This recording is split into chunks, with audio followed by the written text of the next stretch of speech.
Hello guys, welcome to Swami Vivekananda institute. पिछली class में हम लोगों ने करे थे टाइप्स ऑफ कम्युनिकेशन, जिसमें आपके थे mass communication, group communication, interpersonal और इंट्रापर्सनल। तो काफ़ी अच्छे से जो है हमने उनकी क्लास करी है, लास्ट जो क्लास हुई है।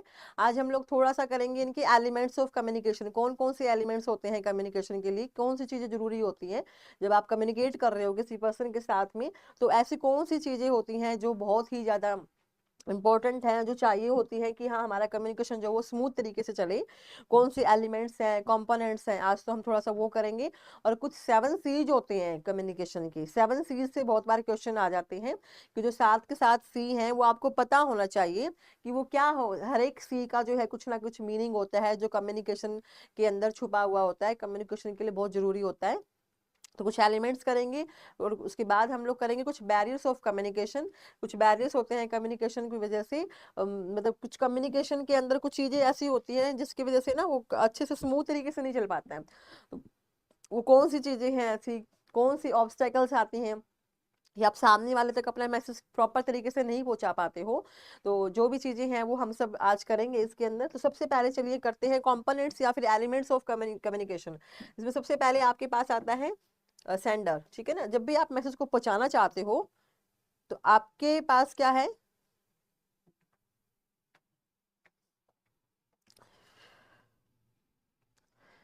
जब भी आप किसी मैसेज को पहुंचाना चाहते हो तो सबसे पहले आपके पास एक सेंडर का होना बहुत जरूरी है। ठीक है ना, जब तक सेंडर नहीं होगा तब तक आप अपने मैसेज को पहुंचाओगे कैसे, किसको पहुंचाओगे? वो तो रिसीवर आएगा, लेकिन कौन है पहुंचाने वाला, मतलब मैसेज बताने वाला कौन है?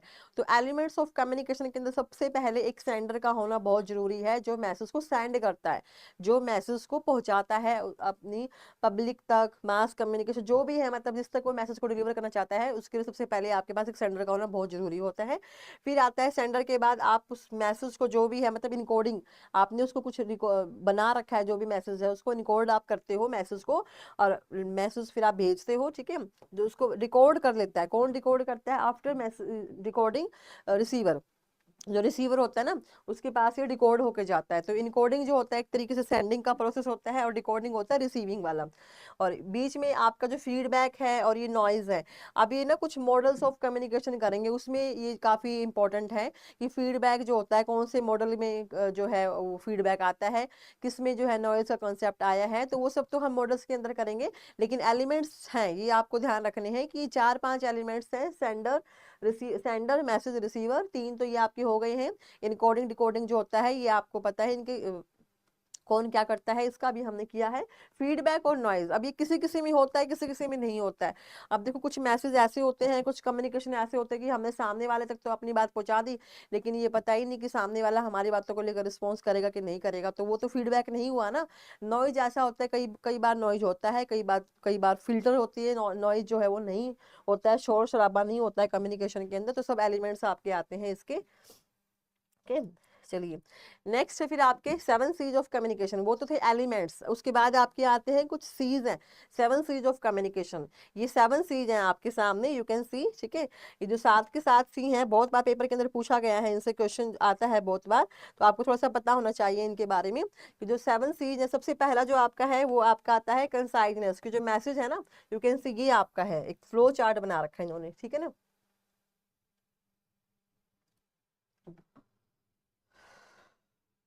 7 सीरीज के अंदर जो है आपका एक फ्लो चार्ट है। इस फ्लो चार्ट में जो है आप देख सकते हो जिस तरीके से जो है आपको देखने को मिलते हैं, क्लियर है, कलेक्ट है, कंप्लीट है, कंक्रीट है, कंसाइज, कोहेरेंट और कर्टियस। तो इस तरीके से जो है आपकी 4-5, मतलब 6-7 जो भी हैं, ये आपके 7 सीरीज के अंडर में आते हैं कम्युनिकेशन के। जो पहला जो होता है वो आपका होता है कंसाइजनेस, कि इसमें क्या होता है कि मैसेज को जितना ज्यादा हो उसकी आप शॉर्ट रखिए। आप कम्युनिकेशन करना चाहते हो ना, तो जो मैसेज आप भेज रहे हो सामने वाले को, तो वो क्या होना चाहिए, आपका कंसाइज होना चाहिए, शॉर्ट होना चाहिए बिल्कुल। तो आपको उसका थोड़ा ध्यान रखना है। ठीक है, तो ये आपका इसमें आ जाएगा। उसके अलावा जो है आपका इसमें से नेक्स्ट है लिमिटेड वर्ड्स के अंदर होना चाहिए, ज़्यादा आपको मतलब लॉन्ग मैसेज नहीं, आप मतलब ट्राई कीजिए कि आप मैसेज को थोड़ा सा कम शॉर्ट में आप पहुंचाइए लोगों तक। ठीक है, एंड टू द पॉइंट होना चाहिए, डोंट बी रिपीटिव, कि कुछ वर्ड्स हैं जो उसको बार बार रिपीट ना करें। Don't be repetitive and try to keep the message in to the point. ठीक है, आपको उनको टू द पॉइंट ही बताना, क्लैरिटी होनी चाहिए, प्लान योर मैसेज क्लियरली, आपको क्लियरली बताना है कि आप क्या कहना चाहते हो, बिल्कुल अच्छे से क्लियर होना चाहिए। One idea at a time, use active voice, कि आपके दिमाग में जो चल रहा है आप उसके लिए एक्टिवली सामने वाले तक अपनी बात को पहुंचाओ, लेकिन क्लियर तरीके से।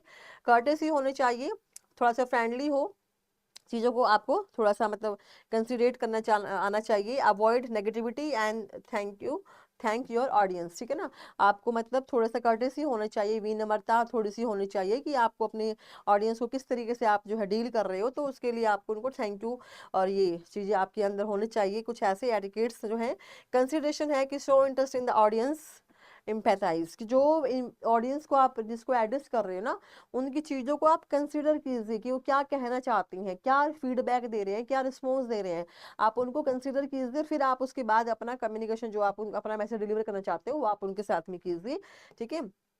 कंप्लीटनेस है, कंप्लीट मैसेज होना चाहिए। आंसर एवरी क्वेश्चंस, जो भी आपको क्वेश्चंस दिए गए हैं पूछते हैं, उनको थोड़ा सा कंप्लीट और रेलिवेंट, अगर कंप्लीट तरीके से जो नहीं है तो उसके रेलिवेंट इन्फॉर्मेशन से उसको कंप्लीट करने की कोशिश कीजिए। कंक्रीटनेस है, थोड़ा सा प्रोवाइड फैक्ट्स एंड एग्जांपल्स हैं, ठीक है, उनको थोड़ा सा कंक्रीट बनाया जाए कि मतलब इनको आप किस तरीके से और फर्दर अलग अलग तरीके से कैसे सोच सकते हो, तो कंक्रीटनेस में आ जाएगा। लास्ट है आपका करेक्टनेस, एक्यूरेसी के साथ अपना मैसेज डिलीवर कीजिए। चेक फैक्ट्स जो भी हैं, ठीक है, प्रैक्टिस कीजिए, ज़्यादा से ज़्यादा प्रैक्टिस कीजिए, एक्सपर्ट की हेल्प लीजिए, कैसे आपको कम्युनिकेट करना है। तो ये सब आपके आते हैं 7 C's ऑफ कम्युनिकेशन, बहुत बार क्वेश्चन पूछते हैं, तो सब आपको इस साथ के साथ आपको पता होना चाहिए, ठीक है। चलिए नेक्स्ट आपके पास आते हैं barriers of communication. Barriers of communication में आपके पास है ना कम से कम 6-7 से तो क्वेश्चन पूछता ही है। यूजीसी फिजिकल बैरियर है, साइकोलॉजिकल बैरियर है, परसेप्चुअल बैरियर्स हैं, लैंग्वेज बैरियर्स हैं, तो सब करेंगे अभी हम। कल्चर बैरियर हैं जो भी हैं, थोड़ा सा हमारे जो क्लास है आज इसी को लेकर है। टाइप्स ऑफ आपके फिजिकल बैरियर्स हैं, पहला जो आपका बैरियर है वो फिजिकल है। फिजिकल मतलब नाम से भी दिख रहा है कि कुछ फिजिकली मतलब जो कुछ चीजें दिखाई देंगी उसकी वजह से ही होगा ना, कुछ इंफ्रास्ट्रक्चर की वजह से, कुछ इन्वायरमेंटल नॉइज और इन्वायरमेंटल डिस्ट्रैक्शंस, इसकी वजह से भी हो सकता है। इन्वायरमेंट में कुछ डिस्ट्रैक्शंस आ रहे हैं, जैसे सपोज आप पढ़ रहे हो कहीं पे किसी क्लासरूम के अंदर, बाहर से कोई शोर आ रहा है, किसी कोई फंक्शन हो रहा है बाहर से, कुछ ऐसा मतलब म्यूजिक वगैरह का साउंड आ रहा है, तो वो फिजिकल बैरियर के अंदर आ जाता है कि टीचर जो होते हैं ना अपनी बातों को अच्छे से नहीं कम्युनिकेट कर पाते हैं सामने वाले के साथ में, तो ड्यू टू द म्यूजिक जो भी है मतलब XYZ, वो इन्वायरमेंट की वजह से है, या कहीं पे आपकी आप कम्युनिकेट कर रहे हो, पढ़ाई कर रहे हो, तो साइड में जो है कुछ कंस्ट्रक्शन का काम चला हुआ है, तो वहाँ पे कंस्ट्रक्शन की मशीन्स की आवाज़ आ रही है, या कोई फैक्ट्री है नियर बाई, इंडस्ट्री की आवाज़ आ रही है, तो इन्वायरमेंटल जो इश्यूज होते हैं उसको हम लोग फिजिकल से रिलेट करते हैं। एंड डिस्टेंस बिटवीन कम्युनिकेटर्स, ठीक है, डिस्टेंस बिटवीन कम्युनिकेटर्स में आता है आपका कि जो कम्युनिकेशन जो कई बार होता है कि उनके बीच में ना डिस्टेंस बहुत ज़्यादा होती है, जैसे कि वो यहाँ पे है तो सामने वाला पता नहीं उससे कितनी मतलब 100 मीटर के डिस्टेंस पे है, तो वो इजीली जो है मतलब उसका मैसेज नहीं पहुँच पाता है, ज़्यादा डिस्टेंस होती है, 80 मीटर डिस्टेंस है, तो कई बार क्या होता है उनकी डिस्टेंस की वजह से भी मैसेज नहीं पहुँच पाता। कोई छत पे 4th फ्लोर से नीचे ग्राउंड फ्लोर पे जो है कुछ अपना बता रहे हैं कुछ, तो वो नहीं पहुँच पाते हैं उन तक। फॉल्टी और इनएडिक्वेट कम्युनिकेशन डिवाइसेस होते हैं कई बार, ठीक है ना, फॉल्टी डिवाइसेस हो जाती है, कुछ इश्यूज हैं लाइक उनकी वजह से डिवाइसेस के अंदर तो आपका नहीं पहुंच पाता। ये है कुछ types of physical communication barrier के, ठीक है, फिजिकल बैरियर्स ऑफ कम्युनिकेशन के। इन्वायरमेंटल नॉइज आता है, तो इन्वायरमेंट में क्या क्या मतलब प्रॉब्लम्स हैं उसकी वजह से अभी हमने किया, डिस्टेंस का इशू अभी हमने किया, फ्लोर वाइज जो भी है, ठीक है। उसके अलावा फिजिकल ऑब्स्ट्रक्शंस हैं, पुअर लाइटनिंग है, लाइट जो है वो प्रॉपर नहीं आ रही है, दिखाई नहीं दे रहा है, तो फिर आपको जो है कई बार नहीं पता लगता है कि कौन क्या कह रहा है। बैड अकाउस्टिक्स हैं एंड टेक्नोलॉजिकल फेलियर हो जाते हैं कई बार, टेक्नोलॉजी की वजह से नहीं समझ में आता है, ओवर क्राउडिंग है, भीड़ भाड़ ज्यादा है, इनएडिक्वेट इंफ्रास्ट्रक्चर, ठीक है, ये सब आपका इसमें आ जाएगा। फिर आपका आता है language barriers of communication examples, ठीक है, लैंग्वेज बैरियर्स ऑफ कम्युनिकेशन के आपको एग्जाम्पल्स बताने हैं कि कौन कौन से जो हैं इनके एग्जाम्पल्स हैं आपके।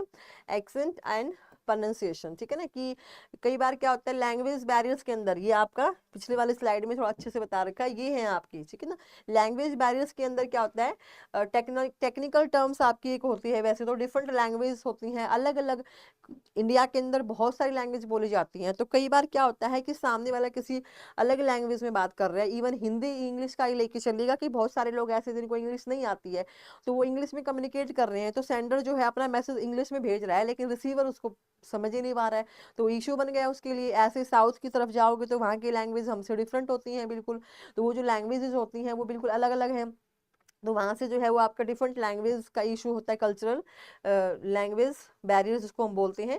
एंड पुअर वोकैब्स होते हैं, ग्रामर, कई बार क्या होता है कि सामने वाले की मतलब जो वोकैब्स हैं वो क्लियरली नहीं होती हैं, प्रोनाउंसिएशन अच्छे से नहीं हो पाती है चीज़ों की, ग्रामर अच्छी नहीं है, तो वो लैंग्वेज बैरियर के अंदर आता है। चलिए थोड़ा सा उसके बारे में करते हैं, लैंग्वेज बैरियर के बारे में।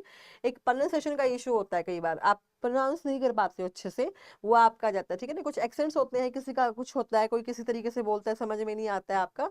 जार्गन एंड टेक्निकल टर्म्स है आपकी, cultural idioms and expressions, cultural मतलब एक्सप्रेशंस जो होते हैं ना वो सबके अलग अलग होते हैं, कि कुछ तो कई बार सामने वाला जो है उससे मिसअंडरस्टैंड कर जाता है उन चीज़ों को। लिमिटेड वोकैबलरी जो होती है वो लिमिटेड सी है लैंग्वेज, क्योंकि उसका अपनी अपनी लैंग्वेज को लेकर, भाषा को लेकर एक्सपर्ट होगा, दूसरी लैंग्वेज में वो एक्सपर्ट नहीं होगा।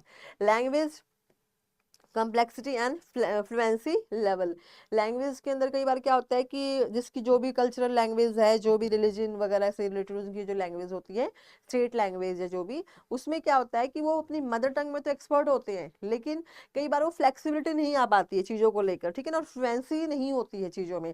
आप दूसरे की अगर स्टेट में जाते हो और वहाँ पे आप ट्राई करते हो कि मैं साउथ बोलूँ, साउथ की जो भी लैंग्वेज है, ठीक है, उनकी अगर आप कॉपी करते हो तो आप नहीं कर पाते हो। इवन अगर आप बंगाली, पंजाबी, ये सब लैंग्वेज भी आप ट्राई करोगे तो कन्नड़, ये सब आपसे बोली ही नहीं जाएंगे, फ्लुएंसी तो बहुत दूर की बात है।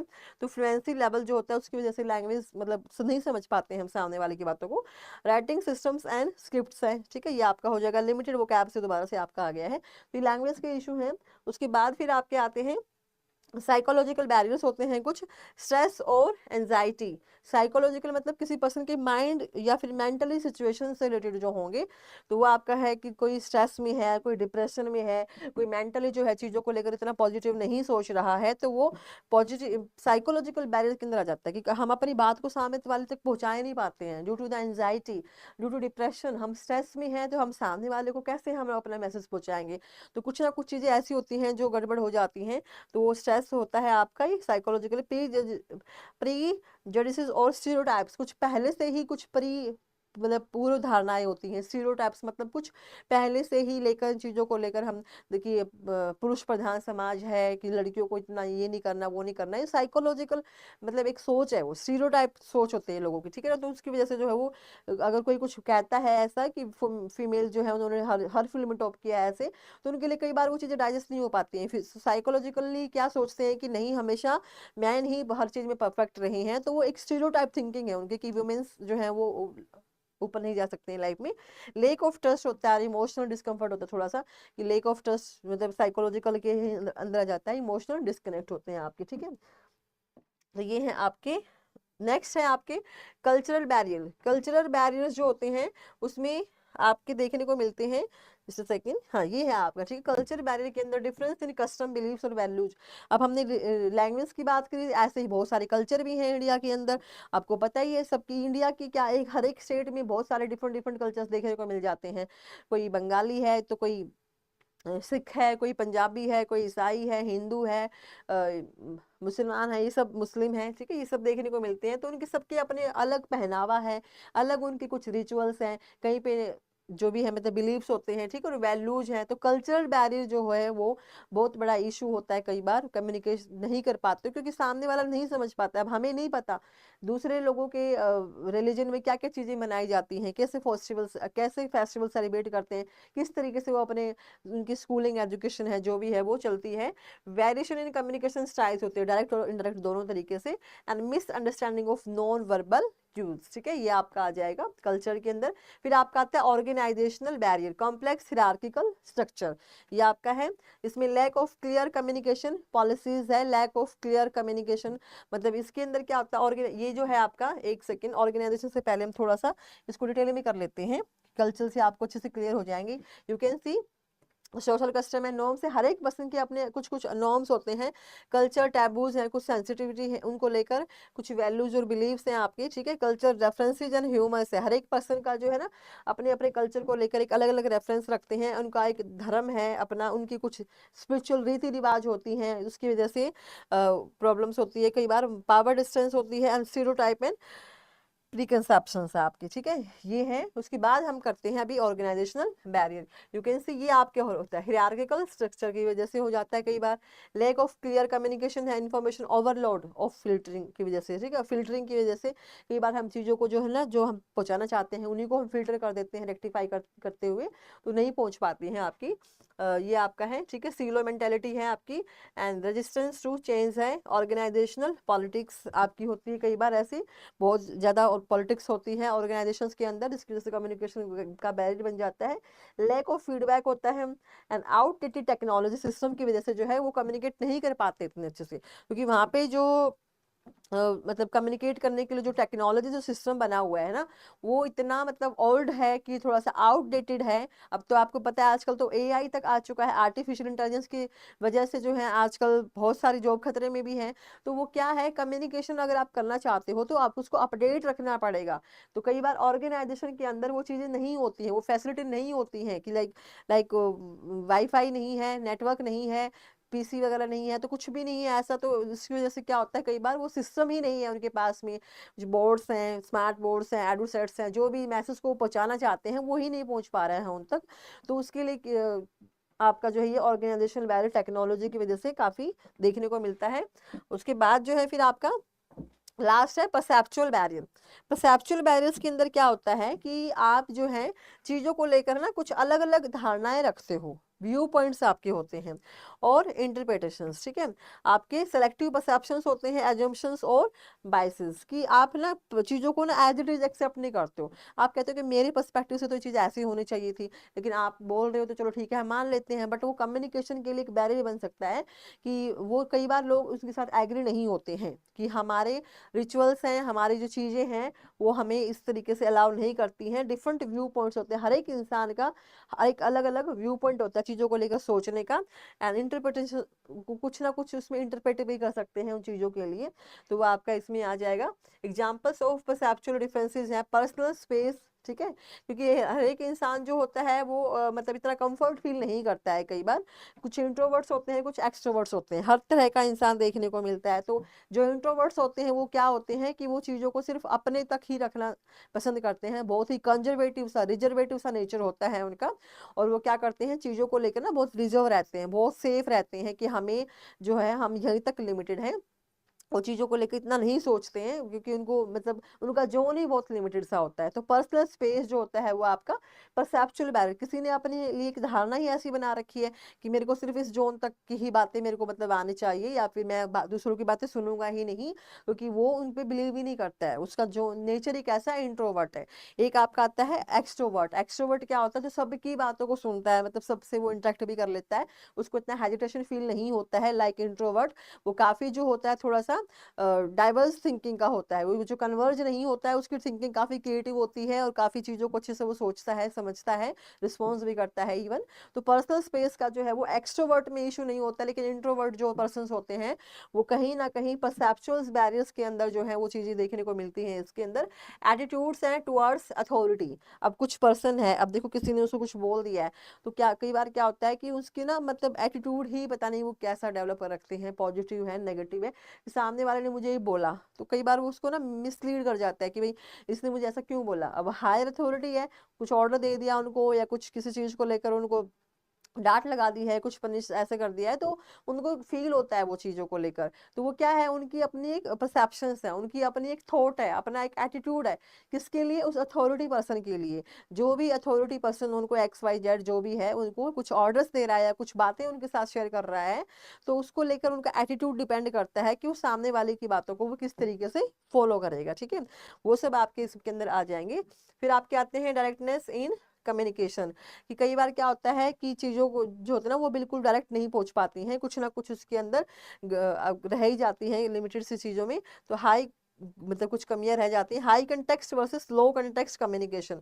हाई कंटेक्स्ट में क्या होता है कि आप किसी चीज़ को लेकर बहुत ही ज़्यादा मतलब सीरियस हो कि हाँ हाँ हमें ये चीज़ जो है आप तक पहुंचानी है, और कई बार होता है लो कंटेक्स्ट होता है। तो परसेप्चुअल में क्या होता है, हाई में तो क्या होता है कोई पर्सन किसी चीज़ को लेकर सीरियस है भी, और कोई सोचता है कि मेरे तो किसी काम की है नहीं, तो मैं क्यों सुनूं इस चीज़ को। तो आपके परसेप्शंस मतलब परसेप्चुअल बैरियर में आ जाता है।